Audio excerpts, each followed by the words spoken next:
हमने शुरू किया था क्लास 12th बायोलॉजी का chapter 2 that is human reproduction. हमने अभी तक उसमें काफ़ी कुछ पढ़ लिया है, गैमेटोजेनेसिस पढ़ लिया है। उसके आगे आज हम पढ़ रहे हैं मेंस्ट्रुअल साइकिल। तो सबसे पहले समझते हैं मेंस्ट्रुअल साइकिल होता क्या है। मेंस्ट्रुअल साइकिल एक रिप्रोडक्टिव साइकिल है जो फीमेल्स में होती है, प्राइमेट्स में।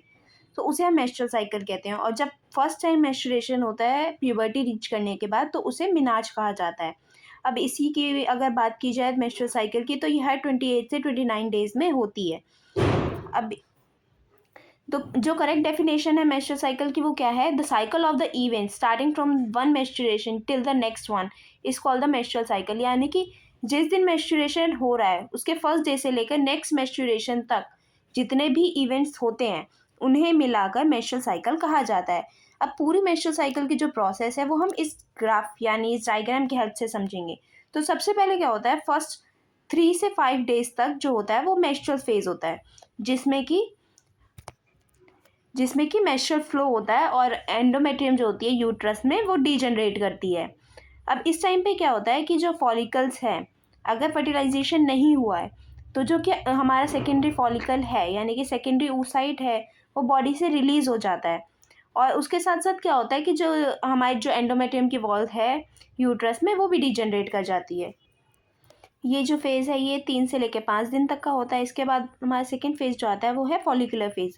इस फेज़ में क्या होता है, जो हमारे हार्मोन्स हैं जो पिट्यूटरी से रिलीज़ हो रहे हैं यानी कि एलएच और एफएसएच, इनका जो लेवल है वो धीरे धीरे बढ़ना शुरू हो जाता है।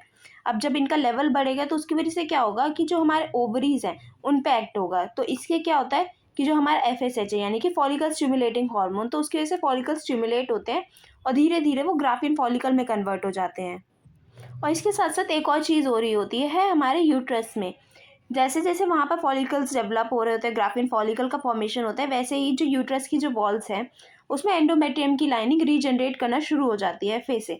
तो जिससे क्या होगा कि at the time of 14th day of the menstrual cycle जो एलएच है वो अपनी पीक अटेन कर लेता है, यानी कि एलएच सर्ज हो जाता है। उसको एलएच सर्ज कहा जाता है जब एलएच जो हार्मोन है वो अपनी पीक अटेन कर लेता है, जिसकी वजह से क्या होता है एस्ट्रोजन का लेवल भी बढ़ जाता है। और इन दोनों हार्मोन्स के लेवल बढ़ने की वजह से जो ओवरीज है उसमें जो ग्राफिन फॉलिकल बना था वहाँ से ओव्यूलेशन होने की वजह से क्या है, ओव्यूल जो है वो रिलीज हो जाता है ओवरी से।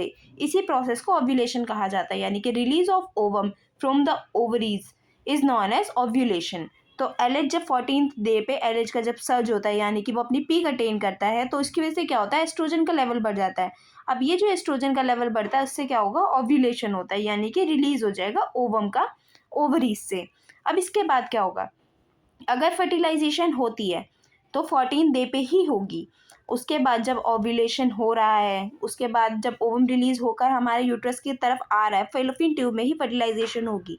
अगर फर्टिलाइजेशन होती है तो क्या होगा, जो हमारा बचा हुआ पार्ट है यानी ओवम तो रिलीज हो गया लेकिन उसके आसपास का जितना भी पार्ट होता है ग्राफिन फॉलिकल का वो डेवलप कर लेता है कॉर्पस ल्यूटियम को, जो कि फर्दर प्रोजेस्टेरोन सिक्रीट करना शुरू कर देता है, जिसकी वजह से क्या होगा, प्रोजेस्टेरोन का एक काम होता है कि जो एंडोमेट्रियम की जो लाइनिंग है यूट्रस में उसको मेंटेन करके रखता है, सो दैट कि जब फर्टिलाइजेशन हो तो इम्प्लांटेशन होने के लिए ये रिक्वायर्ड होता है कि वहाँ पर एंडोमेट्रियम की लाइनिंग हो।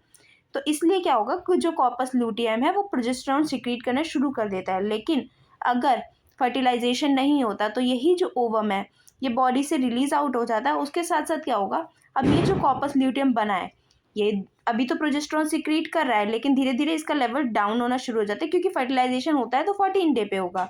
अगर फर्टिलाइजेशन नहीं हुआ तो प्रोजेस्टेरोन का लेवल भी डाउन हो जाएगा। क्यों? क्योंकि कॉर्पस ल्यूटियम भी डीजनरेट करना शुरू कर देता है, जिसकी वजह से क्या होगा, प्रोजेस्टेरोन का लेवल भी कम हो जाता है।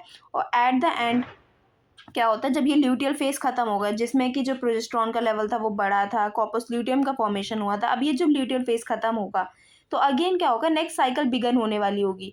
तो अब प्रोजेस्टेरोन का लेवल डाउन होने की वजह से क्या होगा कि जो हमारी एंडोमेट्रियम की वॉल्स थी वो भी दोबारा से डीजनरेट करना शुरू कर देंगे और नेक्स्ट साइकिल शुरू हो जाएगी।